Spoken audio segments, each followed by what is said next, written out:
Nascido escravo, de Martinho Lutero. Capítulo 4. Comentário de Lutero sobre o estudo de Erasmo acerca de textos que negam o livre-arbítrio. Finalmente chegamos ao ponto onde você trata do texto que usei para provar que o livre-arbítrio é falso. Argumento 1. Gênesis, capítulo 6, versículo 3, abre aspas. O meu espírito não agirá para sempre no homem, pois este é carnal, fecha aspas. Em primeiro lugar, você argumenta que a palavra carnal, entre aspas, neste verso, significa fraqueza humana. Todavia, o sentido deste termo é o mesmo de 1 Coríntios capítulo 3, versículos 1 a 3, onde Paulo chama os coríntios de carnais ou mundanos, entre aspas. Paulo não está se referindo à fraqueza, mas à corrupção. No trecho citado, Moisés está se referindo a homens que se casavam movidos por mera concupiscência, os quais estavam enchendo a terra de violência a ponto de o Espírito de Deus não mais suportá-los. Você observará que nas Escrituras, sempre que a palavra carne, entre aspas, é contrastada com a palavra espírito, entre aspas, ela significa tudo aquilo que se opõe ao Espírito de Deus. Somente quando a palavra carne, entre aspas, é usada isoladamente é que se refere ao corpo físico. À vista disto, esta passagem tem o seguinte significado, abre aspas, meu espírito, que está em Noé e em outros homens santos, repreende os ímpios através da palavra pregada e através de suas vidas piedosas. Porém, isso é inútil, pois os ímpios estão cegos e endurecidos pela carne, e quanto mais são julgados, piores se tornam, fecha aspas. Isto sempre acontece e é óbvio que se os homens vão de mal a pior, mesmo quando o Espírito de Deus opera entre eles, então são totalmente impotentes sem o Espírito. O livre-arbítrio não pode fazer nada além de pecar. Em seguida, você nos informa que o texto não se refere a todos os homens, mas somente àqueles que viveram naquela época. Mas, tal interpretação não é válida, pois Cristo afirmou acerca de todos os homens, abre aspas, o que é nascido da carne é carne, fecha aspas, João capítulo 3, versículo 6. E Jesus acabara de sublinhar a seriedade dessa condição ao dizer, abre aspas, se alguém não nascer de novo, não pode ver o reino de Deus, fecha aspas, João capítulo 3, versículo 3. Por fim, você assevera que o texto não salienta o juízo de Deus, mas a sua misericórdia. Porém, tudo quanto você precisa fazer é ler o que vem antes e depois do texto. Não pode haver dúvida de que estas são as palavras de um Deus indignado. Portanto, esse texto se opõe ao livre-arbítrio e demonstra que no homem não há poder para fazer o bem, mas somente para merecer o juízo de Deus. Argumento 2. Gênesis capítulo 8, versículo 21, abre aspas, porque é mau o desígnio íntimo do homem desde a sua mocidade, fecha aspas. Ver também Gênesis capítulo 6, versículo 5, abre aspas, era continuamente mau todo o desígnio do seu coração, do homem, fecha aspas. Você procura esquivar-se do sentido evidente desse texto ao dizer que há uma disposição para o mal na maioria das pessoas, mas que isso não lhes furta a liberdade da vontade. No entanto, Deus fala aqui sobre todos os homens e não somente acerca da maioria deles. Desde o dilúvio, Deus está dizendo que não mais trataria os homens conforme eles merecem ser tratados. Se os tratasse assim, nenhum deles seria salvo. Tanto antes quanto após o dilúvio, Deus declarou que todos os homens são maus e não apenas alguns deles. Você parece considerar o pecado do homem como coisa de pequena importância, como se fosse algo que pudesse ser facilmente corrigido. Entretanto, essa passagem está dizendo que toda a energia da vontade humana está em praticar o mal. Por que você não examina o texto hebraico original? Moisés, de fato, escreveu, abre aspas, e viu o Senhor que a maldade do homem se multiplicara sobre a terra, e que era continuamente mal todo o desígnio do seu coração. Fecha aspas. Gênesis capítulo 6, versículo 5. Isso não é meramente uma tendência para o mal. Deus ensina que alguma coisa, senão a malignidade, é concebida ou imaginada pelo homem durante toda a sua vida. No entanto, você poderia retrucar, abre aspas. Nesse caso, por que Deus dá ao homem tempo para arrepender-se se o homem não é capaz de arrepender-se? Fecha aspas. A resposta, conforme já reiteramos antes, é que o fato de Deus nos dar mandamentos não implica incapacidade para obedecer. Deus nos diz qual é o nosso dever, não a fim de provar que podemos observá-lo, mas a fim de humilhar-nos, até que admitamos nossa incapacidade. Argumento 3. Isaías capítulo 40, versículos 1 e 2, abre aspas. Consolai, consolai o meu povo, diz o vosso Deus. Falai ao coração de Jerusalém. Bradai-lhe que já é fim do tempo da sua milícia, que a sua iniquidade está perdoada e que já recebeu em dobro da mão do Senhor por todos os seus pecados. Fecha aspas. Esta passagem significa que o perdão de Deus é dado àqueles que são totalmente incapazes de obtê-lo ou merecê-lo em qualquer sentido. Você, entretanto, discorda disso. Insiste que o que está em pauta é a vingança de Deus contra todos os nossos pecados e não a sua graça. Contudo, quando voltamos para o Novo Testamento, descobrimos que esse texto fala sobre o perdão do pecado proclamado pelo Evangelho. Analisemos o texto.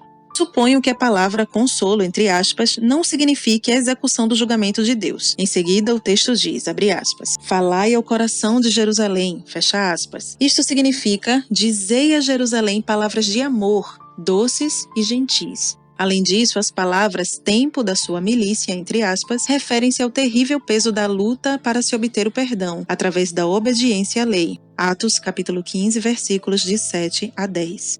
Esse tempo havia chegado ao fim por causa do perdão gratuito de Deus. Aquele povo já havia recebido em dobro da mão do Senhor, o que quer dizer que receberam tanto a remissão dos pecados quanto o livramento da terrível carga imposta pela lei.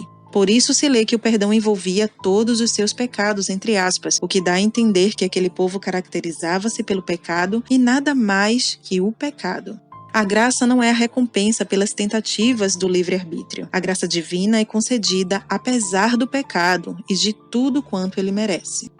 Argumento 4. Isaías capítulo 40, versículos 6 e 7, abre aspas. Uma voz diz, clama, e alguém pergunta, que hei de clamar?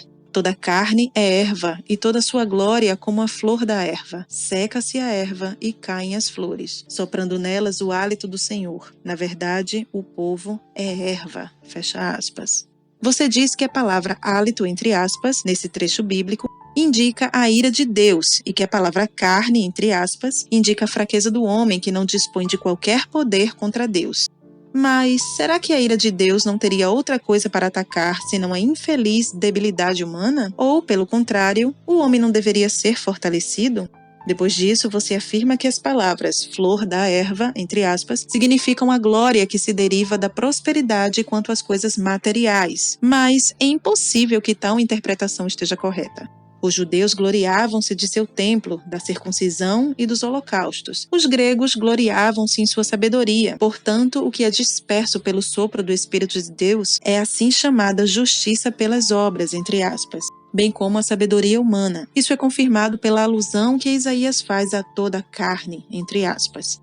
Somente algumas pessoas gloriam-se na prosperidade material, mas todos os homens, muito naturalmente, gloriam-se de seus feitos e de sua sabedoria. A esta altura, é importante darmos atenção à passagem de João, capítulo 3, versículo 6, abre aspas. O que é nascido da carne é carne, e o que é nascido do espírito é espírito, fecha aspas. Este texto nos mostra claramente que tudo aquilo que não nasceu do Espírito de Deus é carne.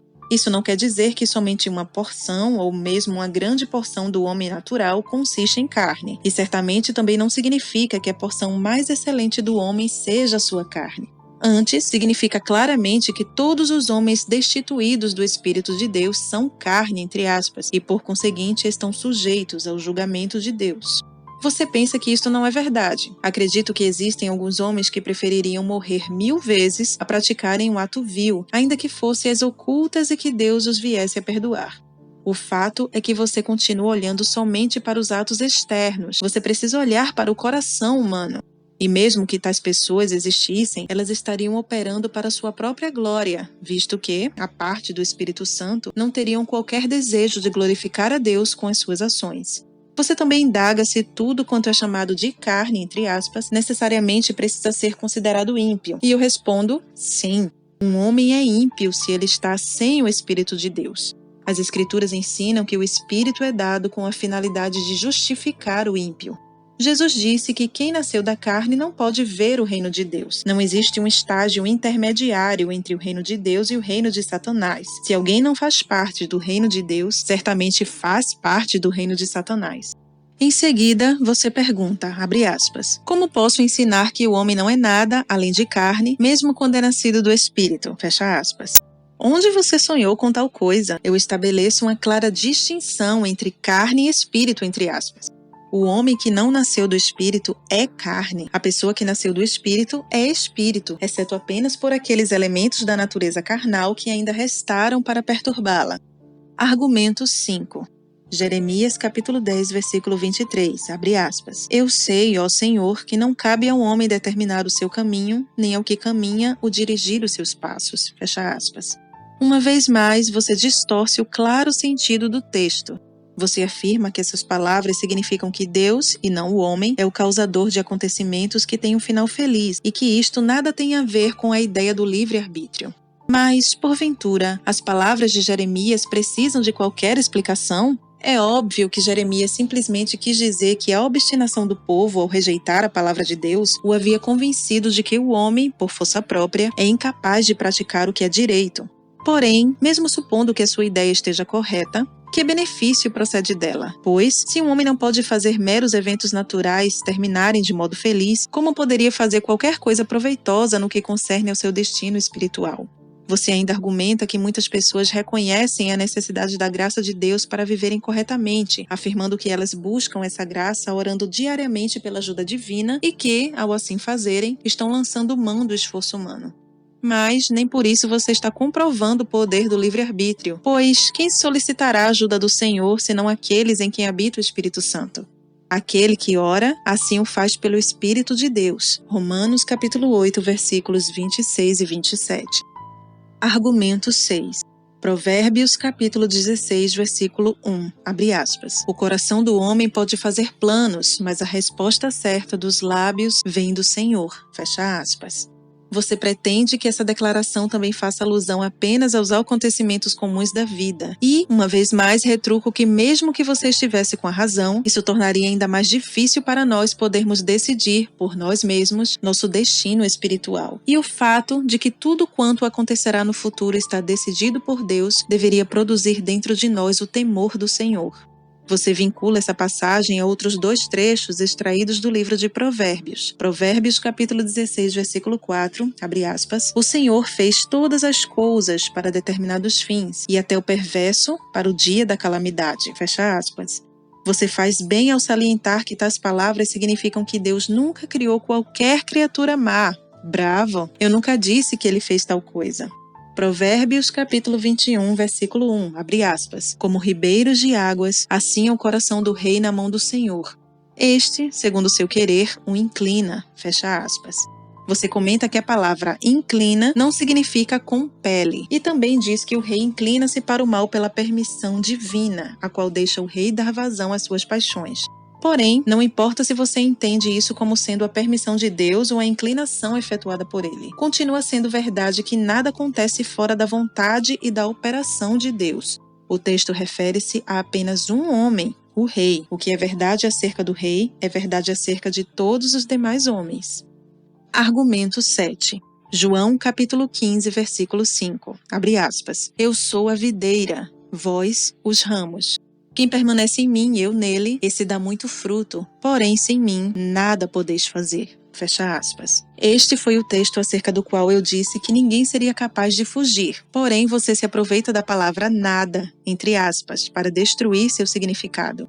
Você declara que nada, entre aspas, significa perfeitamente, entre aspas, a fim de que o texto sagrado diga, abre aspas, porque sem mim nada podeis fazer perfeitamente, fecha aspas. A questão, porém, não é se esse texto pode significar isso, mas se ele realmente significa tal coisa.